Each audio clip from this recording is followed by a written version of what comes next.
to The Married Therapist, a relationship podcast hosted by us, Luis and Amber Semidey. This podcast is all about love, conflict, and the gray areas. If you like what you hear, be sure to like and subscribe wherever you're listening. Now let's get to the show.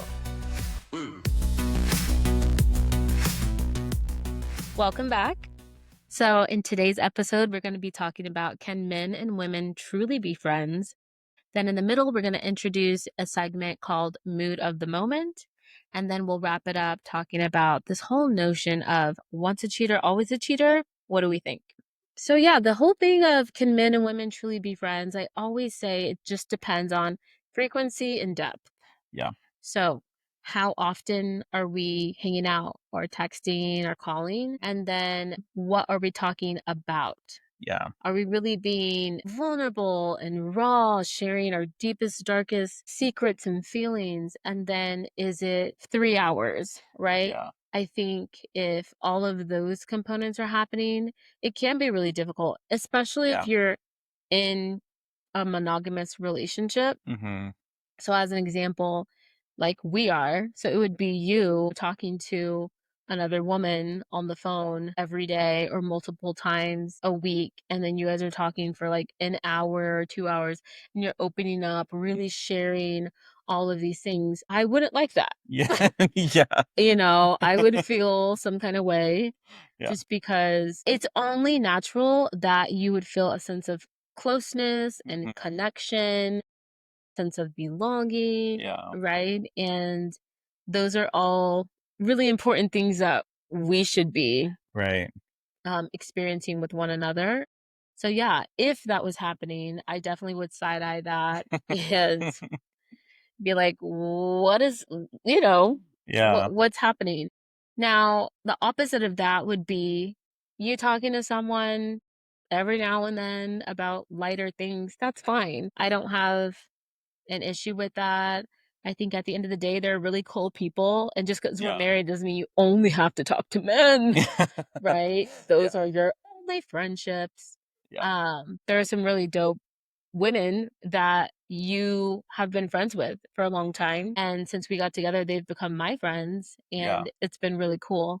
But I think it really has to be a situation like that to make sense for me. Now everybody is different, so this is just what I'm comfortable with. I mean, I'm fairly similar. You don't really have guy friends that aren't like husbands of your female friends. And so I think it's different, but I do think I would feel the same way if you had a male friend that you're really close with since like childhood.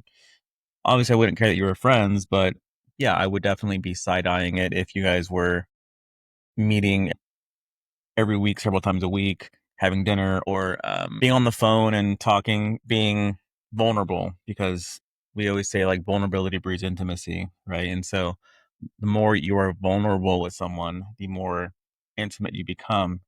And I think the thing is, a lot of people think cheating is just physical, right? It's like you have sex with someone else, that means you cheated on someone. While that is true, yes, I think it can also be cheating if you are having those intimate conversations with people and having those really vulnerable conversations with people and placing that emotional trust in someone else that isn't your partner. That's what you're for. That's what I'm for. Obviously, if you have a therapist, and that's a whole different thing. But yeah, if you have a friend, they are your friend, and that's that. Because I have, like you said, I have a few female friends that I've known for years. One was in the wedding party, right, on my side. And she and I have been friends since like 8th grade, right? I've heard of women who are just not comfortable with that. In this situation, I've known her for over 20 years and I've known you for a couple years. So it feels crazy that people would throw away a 20 plus year friendship for their partner. But everyone is different, I guess. And so if you're willing to do that, that's on you. I just don't think that's right to do that. But again, it depends on the nature of the relationship and all that stuff. But yeah, I do think it depends on how deep you're going, how frequently you're going that deep, and just like how often you even interact in person. We were watching this show, Later Daters, right? Where this guy, I don't know if you guys have ever seen this show, Later Daters. It's a dating show with older people, like 50 plus. It's really good. But there's one guy on there, right, that has his ex and they're like best friends. She's like, "Oh, I was just around the corner. I stopped in Yeah. for lunch." Like, why are you stopping in for lunch just every day? Like, what is going on? So they're exes, but they're seeing each other all the time. So it's a weird situation. So that I feel like that is beyond friendship, but Mhm. that's their situation. I don't know. But yeah, so I agree. I think it kind of depends on those different things, and Yeah. I think it has worked for us. Now, I guess this is kind of a caveat to that. What if one of us was dating, if we have a dating history with this person and we became friends afterwards? I feel like that's a different thing, right? Can you still be friends with that person after you've dated them? Yeah. Well, if we wanna be real, Yeah. that happened for Yeah. us. Yeah. You did date someone. It wasn't anything official, Yeah. but you guys did have a dating history and then for various reasons decided to be friends and it worked for you guys. Once you guys shifted to that role, it was natural. It Yeah. was okay, fine. And mainly it was like social media. Right. But occasionally you guys would see one another if someone was in town. So anyways, fast forward to me meeting you. I did feel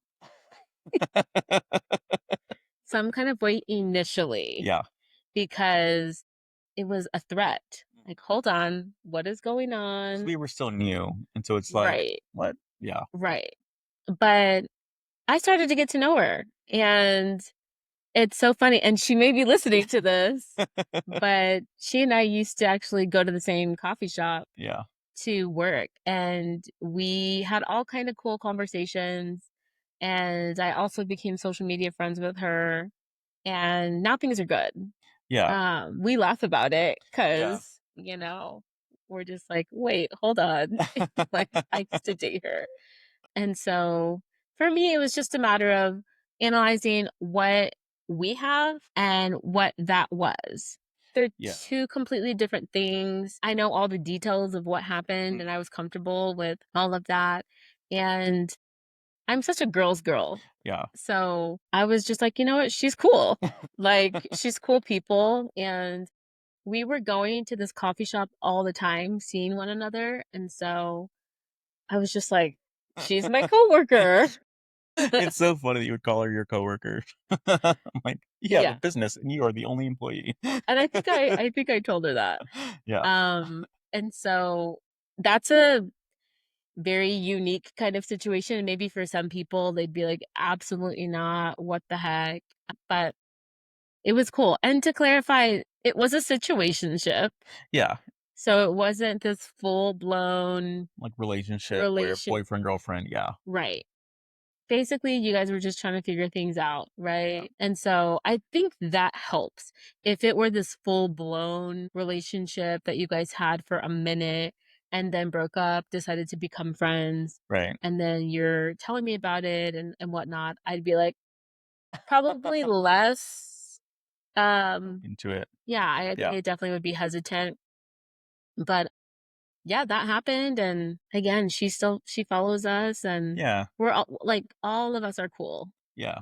And I think when I think about the situation you just described, like if you had a relationship with someone, I know you had your relationship with your guy for like 5 Hmm. years on and off, and you guys were pretty friendly afterwards still, like via Yeah. text, right? Like happy birthday and all that stuff. Yeah. And I remember you asked me when we first started dating, like, "Hey, this is something that we have done in the past. How do you feel about that?" And I'm just like just texting happy birthday to each other and sending texts every once in a while, whatever.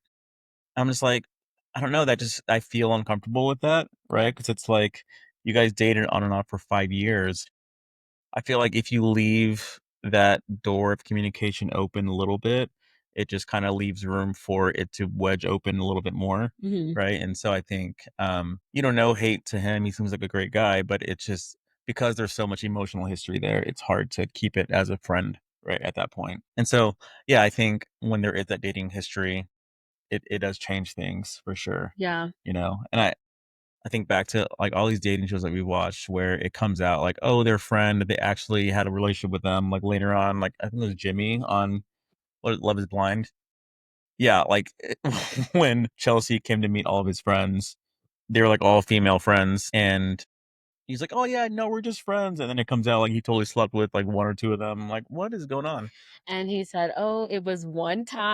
time, um, it was a long time ago, and it Yeah. didn't mean anything." I feel like that's kind of always Yeah, the line. get out of jail free card. Yeah. Yeah, yeah. But yeah, going back a little bit to what you were saying about my ex, you're right. We dated on and off for 5 years. And once we broke up, it was very amicable. We're not, like, to clarify, we were not texting like regularly at all. At a certain point, it was just happy birthday and maybe one other one. So maybe a Yeah. total of like three a year. But I do remember wondering to myself, like, when are you gonna stop texting him Mhm. happy birthday? And actually, my sister, she was just like, that's weird. You need to stop. And it always was in the back of my mind, Yeah. like, okay, I didn't imagine that I would do it for the rest of my life, but I also didn't plan on ending it. And so this whole time I'm single, right? And then I meet you, and then it's like, okay. When I met you, it was a couple of months before his birthday. And Mhm. I think honestly, maybe I texted him happy birthday, and I think that was the last time, but I don't remember. Yeah, I think you texted him and then you asked me, "Hey, I did this. How do you feel about that?" Okay. Yeah, and I was like, "Well, I mean, you've already done it, so you can't, like, undo it, but going forward, you know, that Right. is a little weird, right?" And so and you respected that, and that was it. Because I think some people can be so just stubborn in that, right? Where they're just like, "I'm gonna do what I want, like, he's just my friend, you're not gonna tell me what to do." Right. But at a certain point, you have to understand, like, it's not about you, right? It's about how your partner feels Right. and what they're comfortable with. Yeah, if they're not comfortable with it, to continue to do that is just not loving, right? Yeah, Yeah. and I mean, to be honest, if it were you, if the tables were turned, Yeah. I wouldn't like that. "Oh, I need to just text" this is a fake name. "I gotta text Shelby back," you know? I don't think I've ever known a Shelby, honestly. Fun fact, I had a little doll when I was growing up. Her name was Shelby, and my family could tell you I was obsessed. She had blonde hair. That's funny. She had like a crazy it was like a bowl haircut. And she was chubby and wonderful. Nice. Um, but I haven't thought about what is Shelby up to now. It's probably Um, in some landfill. no, rest in peace. No, that's like so random. But Yeah. if you were like, gotta text Shelby for her birthday, I'd be like, what the hell? It's like, but why though? Yeah. Yeah. So, anyways, I decided to stop doing that, and it was fine. Yeah. It wasn't a big deal. In my brain, it was just like, but this is our thing. And it was like, okay, but you're in a committed relationship now. You're in Right. love with a whole other man. So something's got to change.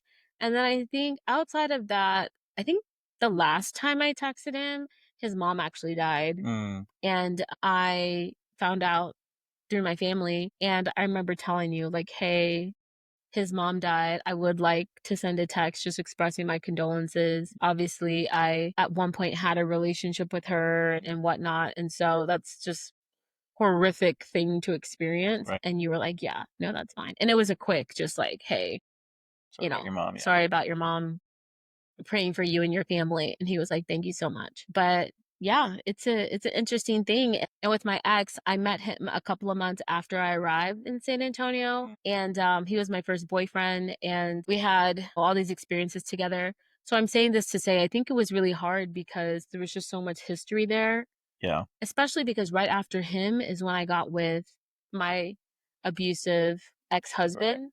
And so it was just such extremes Right. because, yes, it didn't work out, but it was a wonderful relationship for the most part. And so I went literally from the mountaintop all the way to the depths of the Mariana Trench. Um, Yeah. and so I really think that's the reason why this happy birthday thing was like really difficult because I'm traumatized. I'm just trying to make sense of everything. And again, didn't work out. It really wasn't meant to be. So we're not talking about that. But it's just like, wow, that's like 5 years of my life that I shared with this person. And it's tough. It's a really difficult thing to let go of. That being said, it was time. It was a natural kind of progression of things, and I'm glad that I did it. But I just want to thank you for understanding, Yeah. for realizing that it wasn't this tiny little thing, it was complex. Yeah. Because I think any other guy would be like, "Oh my gosh, Yeah. absolutely not. Like, you're not loyal to me, you're not committed, you're still wrapped up in this other person, and I don't want to be with you." Right? Yeah. But as a therapist and just as a compassionate, understanding person, you were able to see it for what it was and Yes. trust me. Yeah, because I think what you just described is a thing that a lot of men do, and I think that comes out of a place of insecurity, right? Because it's like, I am not secure in this relationship, and I fear that you talking to this other guy is a threat to that, and you're gonna leave me for him.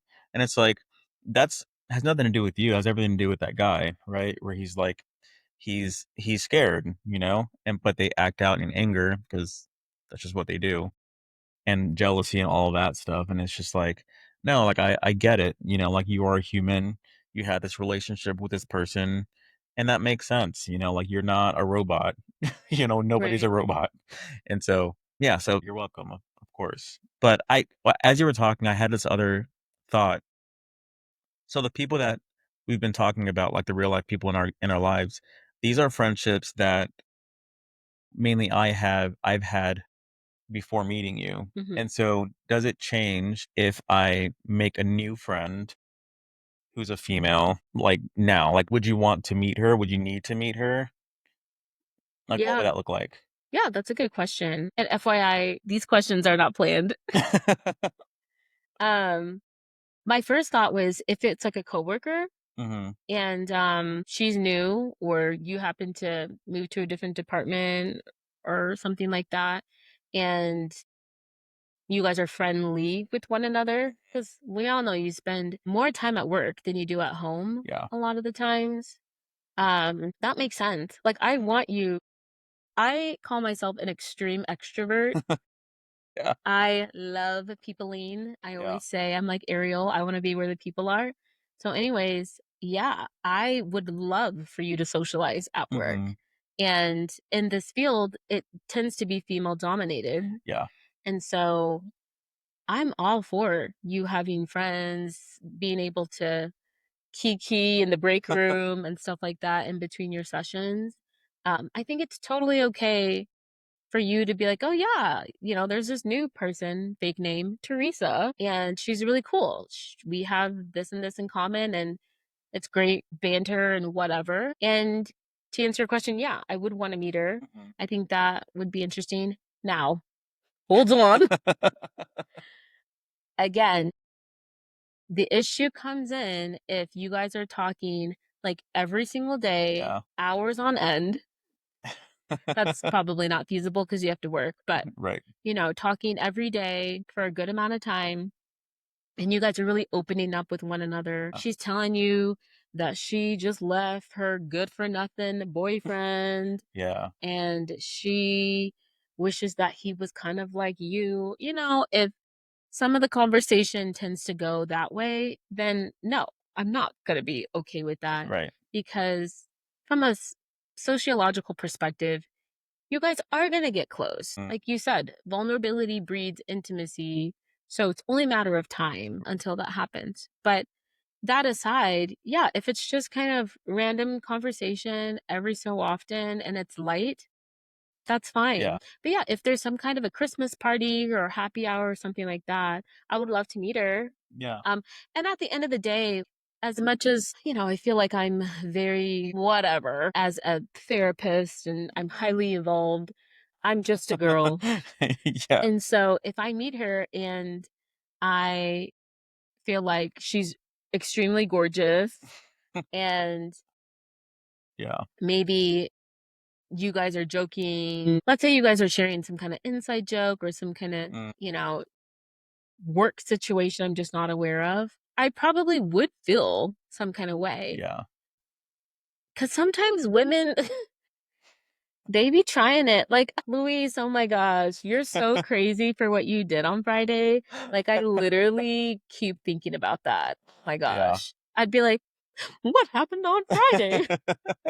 And why is your hand on my husband's shoulder? Yeah. But outside of that, very extreme kind of situation, Yeah. I would be fine with it. Yeah, and I think it depends on how I talk about her too. If I'm coming home every day and talking about work, but like half the conversation every day is about Teresa, then it's like, okay, what role does she really play in your life? Right. Right. So there's that side of things.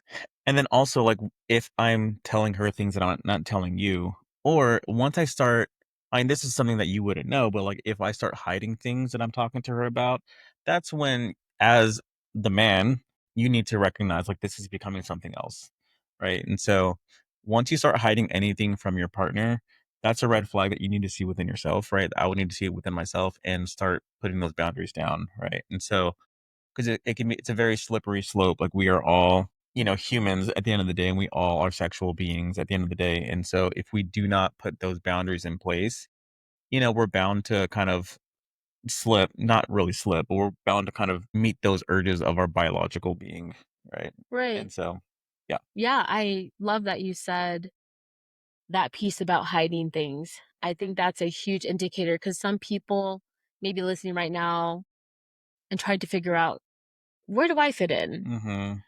Are you currently texting someone That at your work? that your spouse doesn't know about. Yes. Yeah, Is there a need to delete or to, I know some people save the person's name under a different name. like Like, Pizza Hut or something crazy. yes. Like, you have a lot of text from Pizza Hut. I got great Um, deals. yeah. Or going on WhatsApp or whatever it is. Why the secrecy? And I know sometimes people are like, if my partner were to look on my phone, they wouldn't see anything. We're not sexting. We're not talking about anything inappropriate. It's like, it doesn't always have to be that. Yeah. If you guys are even just sending memes back and forth, Mm, again, the issue is you're hiding it. right, Now you send reels and memes back and forth with your female friends, but you're not hiding it. right. And also, I'm friends with them and we do the same thing too. So I hope, I think this can set someone free.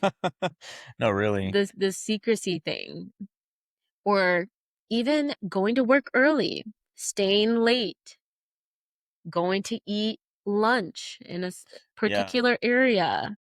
You know that you're going to run into this person. yeah. Cheating does not just happen. I always say, Like, you don't oh, it was an accident. you, Like, what? you don't just land on them, if you know what I mean.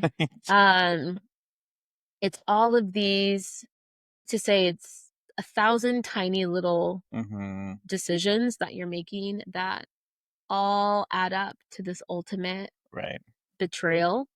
And that's what it is. Going to lunch a little early because you know that they're gonna be there, bringing an extra snack Yeah, because you know that that's their favorite, things like that. Why are we doing all of this? yeah, And I love to say, what would you think? How would you feel if the tables were turned and this stuff was being done by your partner yeah, and you had to learn about it?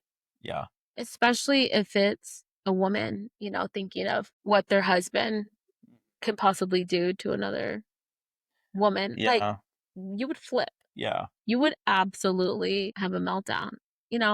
Whoever it is, I think it's safe to say the other party would absolutely not be okay with it. Yeah, and I do think some people, and this isn't to justify it, but I do think some people hide some things because they're like, it's harmless, but I know if my partner sees it, they will overreact. So I'm just hiding it to not cause any problems. But it's like at that point there are other issues, right? Like you need to address that first, and say like, hey, I feel the need to. I mean, I don't even know if this is the conversation you need to go, but just have that conversation with your partner. But like, when I do this, this is how I feel. based on how you react. And so let's talk about that and figure out what's actually going on. Right. And so I think there are other things that need to happen. And so instead of just blaming your partner for your hiding texts, it's like, no, let's figure out how we can work this out as a couple and work on our relationship. Yeah, because the partner could be very controlling. Yeah. They could be very jealous, insecure, possessive. So, like you said, let's get to the root of it. You could just be texting your coworker, "Hey, when's the meeting?" Or let's say there was a meeting, something crazy happened. "Oh my gosh, did you see Yeah. the way that his blood vessel was popping up?" I Yeah. think that's harmless. But yeah, if your jealous, controlling, insecure partner were to see that, why are you texting them? What are Hmm. you talking about? I've done that in Yeah. jobs. Yeah. So, yeah, this is obviously very therapeutic. Like, so many issues that we're dealing with are not the actual issue Hmm. that we see. Right. That's just the tip of the iceberg. We got to really peel the layers of the onion back and figure out the root. Yeah. And part of that is just everyone, the people in the relationship doing the work themselves and like understanding themselves and understanding why they do certain things. Right. Because it's like, yeah, you can just say like, I have a difficult past, and so I've been cheated on a lot, and so I can't trust guys. Well, it's like, okay, well, that's not. Don't put that on me though, right? Mhm, So it's like you need to work on that and learn how to trust me because I've given you no evidence to show that I would be like the other guys, right? mhm, And so one, the guy doesn't feel the need to hide things, and then two, his partner doesn't have that knee jerk reaction to be jealous or whatever, right? And so I think everyone needs to do their part yeah. and work on themselves to create a healthier relationship overall. Yeah, absolutely. Well, Well, we definitely want to know what your thoughts are. Do you think that men and women can truly be friends? If so, how? Any caveats? Let us know all the things. Because I'm sure there's an angle that we haven't even thought of. mhm, So we'd love to know what you think. yeah. Now I do think this segment went a little bit longer, so I think I'm cool with tabling the next topic Okay. of once a cheater, always a cheater. We can do that for next episode. But this was a good conversation. Yeah. Uh, So now we'll go into a new segment that we're introducing called Mood of the Moment. And it's just really all about one, an opportunity for you guys to get to know us, and two, an opportunity for us to figure out what is our current mood. So I'll go first. My mood is inspired. hmm. That's the vibe that I'm currently in. I've been really working on my health and fitness. I always tell my clients especially, I'm trying to get my life together. Yeah. They'll ask me how I'm doing. I'm like, "Good. I just hopped off my walking pad because, I'm trying to get my life together." But yeah, I've really been focused on getting a lot of movement in every single day if I can, and then just eating a balanced diet. For me, I've got some GI issues, so really prioritizing fiber. I feel like that's not really talked about. Everybody's always like protein, protein, Yeah. protein, but fiber is equally as important. And just hydrating. Yeah, I'm so bad at hydrating. I take sips of water and I have to tell myself, you need to take chug like Yeah, gulp it. yes. Why are we taking little birdie sips? What is going on? So I'm feeling really good. And like everybody else, I know that when you get movement in and when you're eating well, you feel better, but I be forgetting. And so I've truly felt that in these past couple of months that I've been really focused on. Well, February, I kind of went a little crazy because we went to Costa Rica, we went to Nashville, and then I was not feeling well. Yeah, you got sick, I got sick, which is Yeah. like a crazy month. So January, of course, New Year's, I was hitting it strong all month, and then February, a little cuckoo for Cocoa Puffs. But then really March and April, I've been kind of back on the saddle. Yeah. So that's been feeling really good. Yeah, and I'm really proud of you for doing that 'cause I know, that's just it's Thank you. been a journey, and so I think the fact that you've been doing consistently is really it's inspiring to see, honestly, for me too, just to like I need to because I've been out of the gym for a couple weeks now just because life's been happening, things been busy, but just seeing your journey and seeing kind of how consistent you've been is it's cool to see. So I'm proud of you Uh, for doing that. Thank you. You're welcome. Were you finished? Yes. Okay. For me, this is actually a really good exercise for me. This is something that I've been working on in therapy, just like being aware of what I'm feeling and not just honoring that, but using what I'm feeling to help meet my own needs or communicate in ways that have my needs met. But I will say right now, I am feeling grateful just because I'm just coming off of a sickness. I might still be sick. I don't really know. I'm on meds right now. So I don't know. But yeah, I had a just crazy fever last night and just feeling terrible. And thank you for taking care of your sick boy. Oh, you're welcome. Yeah. You're never sick. So No, I know. whenever it happens, I'm like, no. I know. Yeah. The last time I was sick was, I think, in September when I had COVID, or like 7 months ago when I had COVID, Yeah. something like that. Yeah. And before that, Oh, wait, no. In Costa Rica, I got sick. Just kidding.